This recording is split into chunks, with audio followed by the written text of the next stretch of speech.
ನಮಸ್ಕಾರ ಎಲ್ರಿಗೂ. Welcome to my channel the book of Swadam. ಇವತ್ತು ವಾಂಗಿಬಾತ್ ಉಪ್ಪಿಟ್ಟು ಮಾಡೋಣ ಅಂತ, ಅದನ್ನೆಲ್ಲ ನಿಮಗೆ ತೋರಿಸೋಣ ಅಂತ. ಅದಕ್ಕೆ ವೆಜಿಟೇಬಲ್ಸ್ ಏನು ಬೇಕು ಅಂದರೆ 1 ಆನಿಯನ್. ಸೊ ಈಗ ಚಾಪ್ ಮಾಡ್ಕೋತಾ ಇದ್ದೀನಿ. ತುಂಬ ಸಣ್ಣದಾಗೂ ಹಚ್ಚಬೇಡಿ ಅಥವಾ ಸ್ಲೈಸೂ ಮಾಡಬೇಡಿ, ಯಾಕಂದರೆ ಸಣ್ಣದಾಗಿ ಹಚ್ಚಿದ್ರೆ ರವೆ ಜೊತೆ ಮಿಕ್ಸ್ ಆಗಿಬಿಡುತ್ತೆ, ಬಾಯಿಗೆ ಸಿಗೋದೇ ಇಲ್ಲ. ತುಂಬ ಉದ್ದುದ್ದ ಮಾಡಿದ್ರೆ ಬಾಯಿಗೆ ಸಿಗ್ತಾ ಇರುತ್ತೆ. ಸೊ ಈ ಥರ ಮೀಡಿಯಮಾಗಿ ಚಾಪ್ ಮಾಡ್ಕೊಳ್ಳಿ. ಓಕೆ, ನೆಕ್ಸ್ಟು 1 ಟೊಮ್ಯಾಟೊ ತೊಗೊಳ್ಳಿ. ಅದು ಯೂಶ್ವಲ್ ಹೇಗೆ ಕಟ್ ಮಾಡ್ತಿರೋ ಮಾಮೂಲಿ ಅದೇ ಥರನೇ. ನಿಮಗೆ ಗೊತ್ತಾ, ನಾನು ಯೂಸ್ ಮಾಡ್ತಾ ಇರೋವಂಥ ಮಣೆ ಆಲ್ಮೋಸ್ಟ್ 30 to 40 ಇಯರ್ಸ್ ಓಲ್ಡ್. ಇದು ನಮ್ಮ ಅಜ್ಜಿ ಪ್ರಾಬಬಲಿ ಲಾಸ್ಟ್ ಸ್ಟೇಜಸಲ್ಲಿ ತೊಗೊಂಡಿದ್ದು. ಸೊ ಇವತ್ತು ನಾನು ಇದು ಯೂಸ್ ಮಾಡ್ತಾಯಿದ್ದೀನಿ. It is very comfortable. ಒಂಚೂರು ನೈಫ್ ಸ್ಟೇನ್ಸ್ ಆಗಲ್ಲ ಅಥವಾ ವೆಜಿಟೇಬಲ್ ಸ್ಟೇನ್ಸ್ ಆಗೋದಿಲ್ಲ.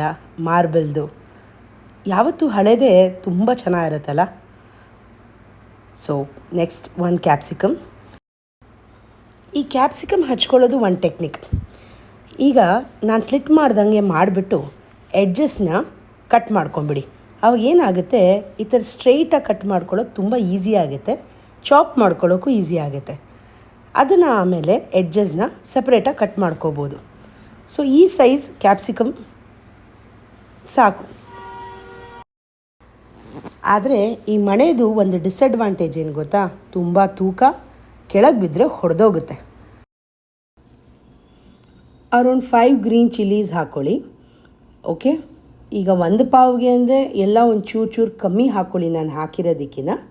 ಬಟ್ 1/4 ಪಾವ್ಗೆ ಒಂದು ಮನೇಲಿ ಒಂದು 3 to 4 ಜನ ತಿನ್ಬೋದು. ಆ ಮೆಷರ್ಮೆಂಟಿಗೆ ನಾನು ಮಾಡ್ತಾಯಿದ್ದೀನಿ. ಕರ್ಬೇವಿನ ಸೊಪ್ಪು ಸ್ವಲ್ಪ, ಕೊತ್ತಂಬರಿ ಸ್ವಲ್ಪ ಹಾಕ್ಬೋದು, ಆಪ್ಷನಲ್ ಅದು. ಸೊ ಈಗ ಏನೇನು ತೊಗೊಂಡಿದ್ದೀನಿ ಅಂದರೆ 1 ಈರುಳ್ಳಿ, 1 ಕ್ಯಾಪ್ಸಿಕಮ್, 5 ಹಸಿಮೆಣ್ಸಿನ್ಕಾಯಿ, 1 ಟೊಮ್ಯಾಟೊ, ಕರ್ಬೇವಿನ ಸೊಪ್ಪು. ಈಗ ರವೆ ಹುರ್ಕೊಳ್ಳೋದಕ್ಕೆ ಬಾಣಲಿ ಇಡ್ತಾಯಿದ್ದೀನಿ. ನೋಡಿ, ಈ ಲೋಟದಲ್ಲಿ 1 ಕಪ್ ಮೇಲೆ 1/4 ಕಪ್. ಓಕೆ, ಮೀಡಿಯಮ್ ರವೆ ತೊಗೊಂಡಿದ್ದೀನಿ ನಾನು. ಬಾಂಬೆ ರವೆ, ಮೀಡಿಯಮ್ ರವೆ ಯಾವುದಾದ್ರೂ ಸರಿ. ಕೆಲವು ಸತಿ ಹುರಿದಿಟ್ಕೊಂಡ್ಬಿಡ್ತೀನಿ, ಹಾಳಾಗಲ್ಲ ಅಂತ, ಹುಳ ಬರೋದಿಲ್ಲ ಅಂತ. ಬಟ್ ಸಮ್ಟೈಮ್ಸ್ ಹುರಿದಿಟ್ಕೊಂಡಿರೋದಿಲ್ಲ, ಅದಕ್ಕಾಗಿ ಇವಾಗ ಹುರಿತಾ ಇದ್ದೀನಿ. ಆ್ಯಂಡ್ ರವೆ ಹುರಿಯೋದಕ್ಕೂ ಪೇಷನ್ಸ್ ಬೇಕು. ತುಂಬ ಇವಾಗ ಒಲೆ ಮುಂದೆನೇ ನಿಂತಿರಬೇಕು, ಇಲ್ಲಾಂದರೆ ಏನಾಗುತ್ತೆ ಗೊತ್ತಾ, ಸೀದೋಗ್ಬಿಡುತ್ತೆ. ಕೈ ಆಡಿಸ್ತಾನೇ ಇರಬೇಕು ನೋಡಿ. ಸೊ ಯೂಶ್ವಲಿ ಹುರಿದಿಟ್ಕೊಂಬಿಟ್ರೆ ಬೇಗ ಕ್ವಿಕ್ಕಾಗಿ ಉಪ್ಪಿಟ್ಟಾಗುತ್ತೆ. ಇವಾಗ ರವೆ ಹುರಿತಾ ಇರೋವಾಗ ನಿಮ್ಗೆ ಹುರಿದಿದೆ ಅಂತ ಹೇಗೆ ಗೊತ್ತಾಗುತ್ತೆ ಅಂದರೆ, ಒಂದು ಒಳ್ಳೆ ಘಮ ಅಂತ ಸ್ಮೆಲ್ ಬರುತ್ತೆ. ಇನ್ನೊಂದು ಏನು ಮಾಡಬೇಕು ಅಂದರೆ, ನೋಡಿ ಈ ಥರ ಮುಟ್ಟಿ ನೋಡಿದ್ರೆ ಅದು ಕ್ರಿಸ್ಪಿಯಾಗಿರುತ್ತೆ. ಸೊ ಆವಾಗ ಗೊತ್ತಾಗುತ್ತೆ, ಉದ್ರಾಗೂ ಇರುತ್ತೆ. ಸೊ ಗೊತ್ತಾಗುತ್ತೆ ನಮಗೆ ರವೆ ಹುರಿದಿದೆ ಅಂತ. ಈಗ ಎಣ್ಣೆ ಹಾಕ್ಕೊಳ್ಳೋಣ. ಅಬೌಟ್ ಒಂದು 4-5 ಸ್ಪೂನ್ಸ್. ತರಕಾರಿ ಹುರ್ಕೊಳ್ಳೋ ಅಷ್ಟು. ಸಾಸಿವೆ, ಒಂಚೂರು ಉದ್ದಿನಬೇಳೆ. ನಾನು ಕಡಲೆಬೇಳೆ ಯೂಸ್ ಮಾಡಲ್ಲ, ಯೂಸ್ ಮಾಡೋರು ಮಾಡಿ. ಉದ್ದಿನಬೇಳೆ ನಾನು ಸ್ವಲ್ಪ ಮುಂದೆ ಹಾಕ್ತೀನಿ, ನನಗಿಷ್ಟ ಅಂತ. ಸ್ವಲ್ಪ ಚಿಟ ಅಂತ ಇದೆ ಇವಾಗ. ಒಂದು ಪ್ರಾಬಬ್ಲಿ 30 ಸೆಕೆಂಡ್ಸ್. ಫ್ಲೇಮ್ ಸ್ವಲ್ಪ ಜೋರು ಇಟ್ಕೊಳ್ಳಿ. ಅದು ಬಂದು ಸೀದೋಗ್ಲೂಬಾರ್ದು, ತುಂಬ ಹಸಿಯಾಗೂ ಇರಬಾರ್ದು. ಸ್ವಲ್ಪ ಬ್ರೌನಿಷ್ ಕ್ರಿಸ್ಪಿಯಾಗಾದರೆ ಸಾಕು. ಅದು ಆಗ್ತಾ ಇದ್ದಂಗೆ ನಾವೇನು ಮಾಡಬೇಕು, ವೆಜಿಟೇಬಲ್ಸ್ನ ಆ್ಯಡ್ ಮಾಡ್ಕೊಳ್ಳೋಣ. ಏನೇನು ಹಚ್ಕೊಂಡಿದ್ವಲ್ಲ ಅದರಲ್ಲಿ ಈರುಳ್ಳಿ, ಕ್ಯಾಪ್ಸಿಕಮ್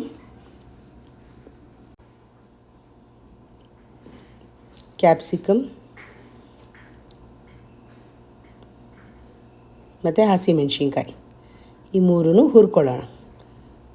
ಚೆನ್ನಾಗಿ ಫ್ರೈ ಮಾಡೋಣ. ಓಕೆ, ಟೊಮ್ಯಾಟೊ ಆಮೇಲೆ ಹಾಕಿದ್ರೆ ಆಯಿತು. ಕರ್ಬೇವಿನ ಸೊಪ್ಪು ಆಮೇಲೆ ಹಾಕಿ, ಇಲ್ಲಾಂದರೆ ಒಂಥರ ರೋಸ್ಟ್ ಆದಂಗೆ ಆಗಿಬಿಡುತ್ತೆ ಕರ್ಬೇವಿನ ಸೊಪ್ಪು. ಚೆನ್ನಾಗಿ ಬಾಡಿಸ್ಕೊಳ್ಳಿ. ಇದಕ್ಕೆ ಒಂಚೂರು ಉಪ್ಪು ಹಾಕಿದ್ರೆ ಚೆನ್ನಾಗಿ ಬೇಯುತ್ತೆ ಅಂತ, ಚೆನ್ನಾಗಿ ಫ್ರೈ ಆಗುತ್ತೆ ಅಥವಾ ಬೇಯುತ್ತೆ ಬೇಗ ಅಂತ. ಸೊ ಸ್ವಲ್ಪ ಎಷ್ಟು ಬೇಕೋ ಅಷ್ಟು ಉಪ್ಪು ಹಾಕಿದ್ದೀನಿ ಇವಾಗ. ಆಮೇಲೆ ಬೇಕಂದರೆ ತಿರ್ಗಾ ನೀರು ಹಾಕ್ಕೊಳ್ಳೋವಾಗ ಸೇರಿಸ್ಕೋಬೋದು. ಇವಾಗ ಇದಕ್ಕೆ ಟೊಮ್ಯಾಟೊ, ಕರಿಬೇವಿನ ಸೊಪ್ಪು ಸ್ವಲ್ಪ ಹಾಕ್ಕೊಳ್ಳೋಣ.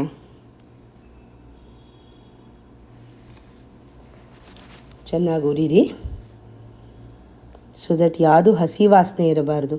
ನೀರಲ್ಲಿ ಬಾಯ್ಲ್ ಆಗೋದು ಬೇಡ, ನೀವು ಜಾಸ್ತಿ ಎಣ್ಣೆಲೇ ಫ್ರೈ ಮಾಡಿಕೊಂಡ್ರೆ ಟೇಸ್ಟ್. ಆ್ಯಂಡ್ ಫ್ರೋಝನ್ ಬಟಾಣಿ ಅಥವಾ ಅವರೆಕಾಳು ಏನಿದ್ರೂ ಹಾಕ್ಕೋಬೋದು. ನಾನು ಬಟಾಣಿ ಹಾಕ್ತಾಯಿದ್ದೀನಿ, ಫ್ರೋಝನ್ ಪೀಸ್ ಹಾಕಿದ್ದೀನಿ, ಒಂದು ಹಿಡಿಯಷ್ಟು. ಏಕೆಂದರೆ ಎಲ್ಲ ವೆಜಿಟೇಬಲ್ಸ್ ಇರೋದ್ರಿಂದ ಜಾಸ್ತಿ ಹಾಕಬಾರ್ದು. ಆಮೇಲೆ ಬರೀ ಉಪ್ಪಿಟ್ಟಲ್ಲಿ ರವೆಕಿನ್ನ ಜಾಸ್ತಿ ಇದೇ ಇರುತ್ತೆ. ವಾಂಗಿಭಾತ್ ಪೌಡ್ರು 1/4 ಪಾವ್ ರವೆಗೆ 5 ಸ್ಪೂನ್ಸ್ ತೊಗೊಂಡಿದ್ದೀನಿ, 5 ಟೇಬಲ್ ಸ್ಪೂನ್. ಓಕೆ, ಹಾಕ್ಕೊಂಡು ಚೆನ್ನಾಗಿ ಮಿಕ್ಸ್ ಮಾಡ್ಕೊಳ್ಳಿ, ಸ್ವಲ್ಪ ಎಣ್ಣೆ ಬಿಡೋವರೆಗೂ. ಇದೂ ಏನಂದರೆ ಮೀಡಿಯಮ್ ಫ್ಲೇಮಲ್ಲಿ ಮಾಡ್ಕೊಳ್ಳಿ. ಯಾಕೆ ಅಂತಂದರೆ ತಳ ಹಿಡಿದ್ಬಿಡುತ್ತೆ ಬೇಗ ಪೌಡ್ರ್ ಹಾಕಿದ್ಮೇಲೆ. ಸ್ವಲ್ಪ ಎಣ್ಣೆ ಬಿಟ್ಕೊಳ್ಳೋಕೆ ಇನ್ನೇನು ಸ್ಟಾರ್ಟ್ ಆಗುತ್ತೆ ಅನ್ನೋವಾಗ 3 ಲೋಟ ನೀರು ಹಾಕಿ. ಸೇಮ್ ಏನು ನೀವು ಕಪ್ ತೊಗೊಂಡಿರ್ತೀರೋ ರವೆ ಹಾಕೋಕ್ಕೆ ಅದೇ ಲೋಟದಲ್ಲಿ 3 ಲೋಟ ಹಾಕಿ. ಈಗ 2-2.5 ಹಾಕಿದ್ರೆ ನಿಮ್ಗೆ ಏನಾಗ್ಬಿಡುತ್ತೆ, ಗಟ್ಟಿ ಆಗಿಬಿಡುತ್ತೆ, ಜೆಲಿ ಉಪ್ಪಿಟ್ಟು ಥರ ಬರೋದಿಲ್ಲ. ಸೊ ಜೆಲಿ ಉಪ್ಪಿಟ್ಟು ಥರ ಬರಬೇಕು ಅಂತಂದರೆ ಸ್ವಲ್ಪ ನೀರು ಜಾಸ್ತಿ ಇರಬೇಕು. ನೀರು 3 ಲೋಟ ಹಾಕ್ಕೊಂಡ ಮೇಲೆ ಒಂದು ಸತಿ ತಿರುಗಿಸಿ ಸಾಲ್ಟ್ ಟೇಸ್ಟ್ ಮಾಡಿ, ಬೇಕಿದ್ದರೆ ಹಾಕ್ಕೊಳ್ಳಿ. ಇನ್ನು ಸ್ವಲ್ಪ ಹೊತ್ತಲ್ಲಿ ಕುದಿಯೋಕ್ಕೆ ಸ್ಟಾರ್ಟ್ ಆಗುತ್ತೆ. ಕುದ್ದಿದ ತಕ್ಷಣ ಹುರಿದಿರೋ ರವೆನ ಆ್ಯಡ್ ಮಾಡ್ಕೊಂಡು ಹೋಗಿ. ಈ ಆ್ಯಡ್ ಮಾಡೋದು ಒಂದು ಟ್ಯಾಲೆಂಟ್ ರವೆನ. ಯಾಕೆ ಅಂತಂದರೆ ಗಂಟು ಬಂದುಬಿಡುತ್ತೆ. ಸೊ ಒಂದು ಕಡೆಯಿಂದ ಲೆಫ್ಟ್ ಹ್ಯಾಂಡಲ್ಲಿ ಹಾಕ್ತಾ ಇರಬೇಕು, ರೈಟಲ್ಲಿ ಸ್ಟರ್ ಮಾಡ್ತಾನೇ ಇರಬೇಕು, ತಿರುಗಿಸ್ತಾ ಇರಬೇಕು. ಆವಾಗ ಏನಾಗುತ್ತೆ ಅಂತಂದರೆ ಗಂಟು ಬರಲ್ಲ. ಸ್ವಲ್ಪ ಏನಾದರೂ ಹಿಂಗೆ ಬಿಟ್ಟರೆ ಗಂಟಾಗ್ಬಿಡತ್ತೆ. ಸೊ ಆಯಿಲು, ಪೌಡರು, ರವೆ ಎಲ್ಲನೂ ಒಟ್ಟಿಗೆ ಸೇರಿ ವೆಜಿಟೇಬಲ್ಸು ಫ್ರೈ ಆಗಿದೆ, ಮಿಕ್ಸ್ ಆಗ್ತಾಯಿದೆ. ಇವಾಗ ನೋಡಿ, ಬ್ಯೂಟಿಫುಲ್ ಆಗಿರೋ ವಾಂಗಿಭಾತ್ ಉಪ್ಪಿಟ್ಟು ರೆಡಿ ಆಗುತ್ತೆ.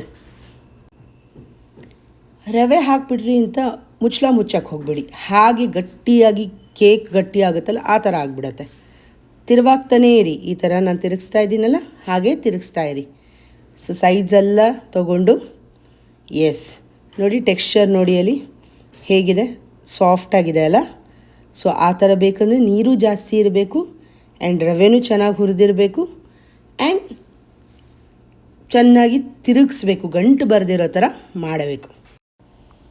ಲಾಸ್ಟಲ್ಲಿ ಕರಿಬೇವಿನ ಸೊಪ್ಪು ಹಾಕ್ಕೊಂಡು ತಿರುವಾಕೊಳ್ಳಿ, ಸ್ವಲ್ಪ ಫ್ಲೇವರ್ ಎನ್ಹಾನ್ಸ್ ಆಗುತ್ತೆ. 1 ಸ್ಪೂನ್ ತುಪ್ಪ ಹಾಕ್ಕೊಳ್ಳಿ, ಅಥವಾ 2 ಸ್ಪೂನ್ಸೇ ಹಾಕ್ಕೊಳ್ಳಿ. ಕೆಲವ್ರಿಗೆ ತುಪ್ಪ ತುಂಬ ಇಷ್ಟ ಇರುತ್ತೆ, ನೋ ಪ್ರಾಬ್ಲಮ್, ಹಾಕ್ಕೋಬೋದು. ತುಪ್ಪ ಹಾಕಿದಷ್ಟು ಟೇಸ್ಟ್ ಉಪ್ಪಿಟ್ಟು. ಇವಾಗ ಪ್ಲೇಟಿಗೆ ಸರ್ವ್ ಮಾಡೋಣವಾ? S, ready. ನೋಡಿ ಹೇಗೆ ಬಂದಿದೆ ಅಂತ. Hope you like the dish I prepared. ತುಪ್ಪ ಹಾಕ್ಕೊಳ್ಳಿ, ಆಗ ನೋಡಿ ಆ ಬಿಸಿಲಿಗೆ ಹೇಗೆ ಕರಗಿದೆ ಅಂತ. ತುಂಬ ಚೆನ್ನಾಗಿರುತ್ತೆ. ನೀವು ಒಂದು ಸತಿ ಟ್ರೈ ಮಾಡಿ. ನಿಮಗೆ ನನ್ನ ವಿಡಿಯೋ ಇಷ್ಟ ಆದರೆ please like and subscribe. Thank you for watching. Bye all.